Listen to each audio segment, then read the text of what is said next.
வணக்கம். பாம்பே சட்னி எப்படி பண்ணுறதுன்னு பார்க்கலாம். அதுக்கு தேவையான பொருட்கள் பச்சை மிளகாய், வெங்காயம், தக்காளி, இஞ்சி பூண்டு விழுது, கருவேப்பிலை.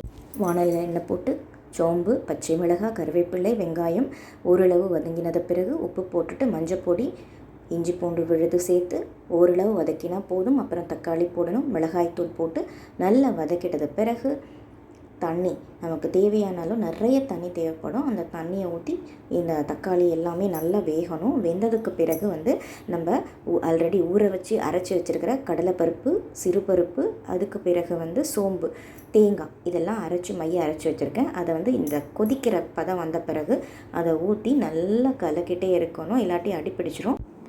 இந்த மாதிரி நல்லா கொதிச்சதுக்கு பிறகு சுவையான பாம்பே சட்னி தயாராகும். இதை இட்லி, தோசை, பூரியோடு சாப்பிட்றதுக்கு சுவையானதாக இருக்கும். நீங்களும் தயார் பண்ணி பாருங்கள். நன்றி.